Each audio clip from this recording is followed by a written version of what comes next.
چور ہو سکتا ہے، کہا ہو سکتا ہے، زانی ہو سکتا ہے، کہا ہو سکتا ہے، جھوٹا ہو سکتا ہے، آپ نے فرمایا نہیں، مسلمان اور جھوٹ نہیں ہو سکتا، جھوٹ سے منع کیا گیا۔ حدیث پاک میں آتا ہے جب آدمی جھوٹ بولتا ہے اس کے منہ سے ایسی بدبو نکلتی ہے کہ فرشتہ 1 میل دور تک بھاگ جاتا ہے۔ حدیث پاک میں آتا ہے کہ کل 3 قسم کے آدمی ایسے ہوں گے جن پر اللہ رب العزت نظر التفات نہیں کریں گے، نظر رحمت نہیں پڑے گی، اور اللہ ان سے بات نہیں کریں گے۔ وَلَا يُكَلِّمُهُمُ اللَّهُ وَلَا يَنْظُرُ إِلَيْهِمْ، اللہ دیکھیں گے بھی نہیں، بات بھی نہیں کریں گے، اور ان کو جہنم کی آگ میں پھینک دیں گے۔ وہ 3 آدمی کون ہیں؟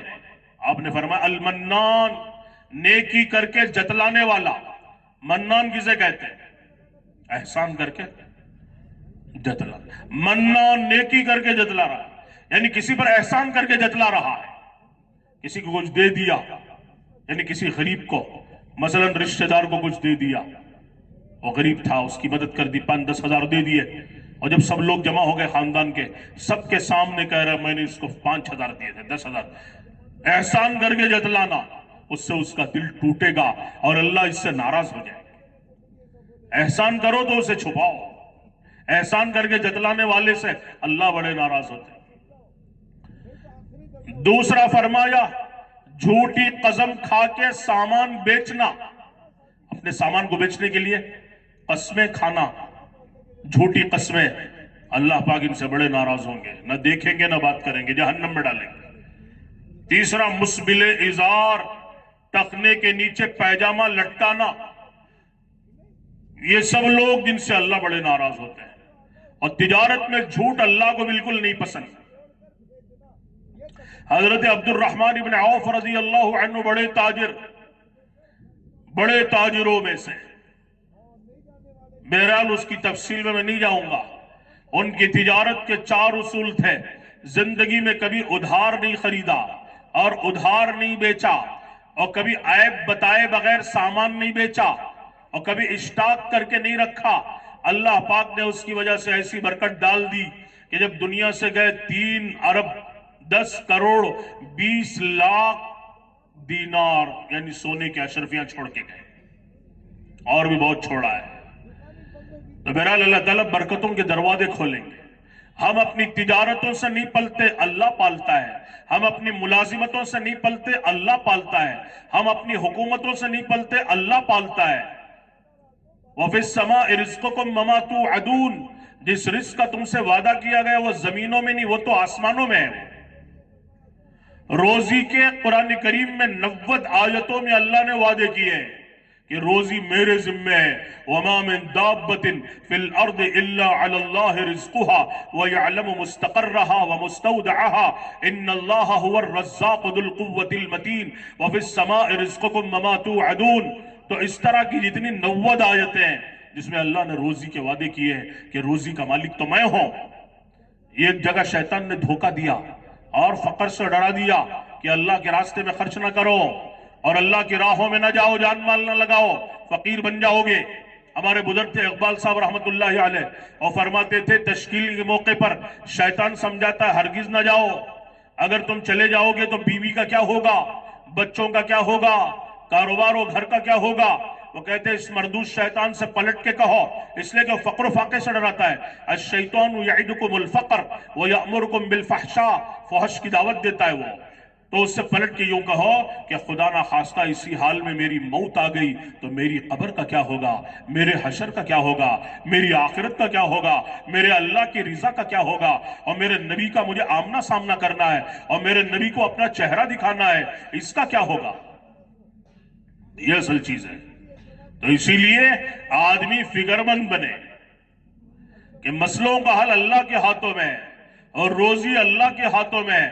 وہ دینے پہ آئے کوئی روک نہیں سکتا، وہ روک دے کوئی دے نہیں سکتا۔ لینے والے کا برتن گندا ہوتا ہے، دینے والا ہر ایک کی پاک روزی اتارتا ہے۔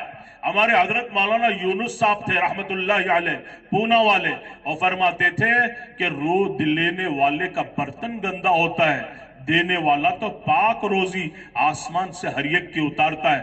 لینے والا کیا کرتا ہے کہ کہ اپنے برتن کو گندا کرتا ہے، کوئی سود کے راستے سے لیتا ہے، کوئی رشوت کے راستے سے لیتا ہے، اور کوئی غبنس کے راستے سے لیتا ہے، اور کوئی ڈنڈی مار کے لیتا ہے، اور کوئی جھوٹ بول کے لیتا ہے، اور کوئی ظلم کر کے لیتا ہے۔ لینے والوں کے راستے گندے ہوتے ہیں، مقدر کی روزی کو وہ گندا کرتا ہے، ورنہ دینے والا تو پاک روزی دیتا ہے۔ یہ روزی اللہ کے ہاتھوں میں ہے۔ جیسے مشہور ہے نا قصہ، حضرت علی رضی اللہ عنہ مسجد میں جا رہے تھے، اپنی زرہ تھی لوہے کا لباس، ایک آدمی کھڑا ہوا تھا، اس کو دیا کہ اس کو پکڑو، میں تھوڑی دیر میں باہر آ کے لے لوں گا۔ باہر آئے تو وہ آدمی ندارت، دیکھا تو آدمی بھی غائب، زرہ بھی غائب۔ نکلے باہر جا رہے تھے، دیکھا بازار میں ایک دکان میں ان کی زرہ بک رہی ہے، جا کے کہا میری ہے۔ آپ کے ہو تو میں کیا کروں، میں نے 2 درہم میں خریدے ہیں، 2 درہم دو لے جاؤ۔ تو 2 درہم دی، اپنی زرہ لی، لیتے ہوئے اس سے کہا کہ جس آدمی کو میں نے یہ زرہ دی تھی اسی وقت میں نے نیت کی تھی کہ جب میں باہر آؤں گا تو اس کو 2 درہم دوں گا، اگر وہ صبر کرتا تو اسے حلال راستے سے یہ 2 درہم مل جاتے۔ اس نے بے صبری کی، چوری کے راستے سے وہی مقدر کے 2 درہم ملے، لیکن حرام و چوری کے راستے سے ملے۔ جلد بازی کی وجہ سے، عجلت کی وجہ سے، بے ایمانی کی وجہ سے، یقین نہ ہونے کی وجہ سے یہ ہوتا ہے۔ ایک دفعہ اللہ کے نبی صلی اللہ علیہ وسلم مدینہ منورہ کے بازار میں جا رہے تھے، دیکھا غلے کا ایک ڈھیر ہے، آپ نے اس کے اندر اپنا ہاتھ ڈالا اور بڑے ناراض ہو کے فرمایا من غشا فلیس منا، جو دھوکہ دے وہ ہم میں سے نہیں ہے۔ کیا مطلب؟ اوپر غلہ جو تھا سوکھا تھا، اندر پانی سے گیلا تھا، اب گیلا غلہ تلے گا تو زیادہ وزنی تلے گا، یہ دھوکہ ہے۔ آپ نے فرمایا دھوکہ دینے والا ہم میں سے نہیں ہے۔ تو تجارت کرو تو اس کے اصولوں کے ساتھ، سچائی کے ساتھ، امانت داری کے ساتھ، یہ 2 چیزوں کے ساتھ تجارت کریں گے تو حشر کیا ہوگا؟ نبیوں کے ساتھ، صدیقین کے ساتھ، شہیدوں کے ساتھ، اولیاء اللہ کے ساتھ، قطب کے ساتھ، غوث کے ساتھ، ابدال کے ساتھ اللہ تعالی حشر فرمائے۔ اولیاء اللہ کے ساتھ حشر ہوگا، اقطاب، اغواث، اوتاد، ابدال، اولیاء جو اللہ کے برگزیدہ بندے ہیں، ان کی صفوں میں خدا کھڑا کریں گے۔ کر کیا رہا ہے؟ تجارت کر رہا ہے، لیکن 2 شرطوں کے ساتھ کر رہا ہے۔ تو اسی طرح اصول بیان کیے گئے۔ ایمان والوں کے بارے میں فرمایا کہ ہر ایک کا ادب و احترام کرو، آپس میں کیا کرو؟ سلام کرو، افشوا السلام، سلام کو پھیلاؤ۔ حدیث پاک میں جس کو پہچانتے ہو اسے بھی سلام کرو، اور جسے نہیں پہچانتے اسے بھی سلام کرو۔ گھر میں جاؤ تو عورتوں کو سلام کرو۔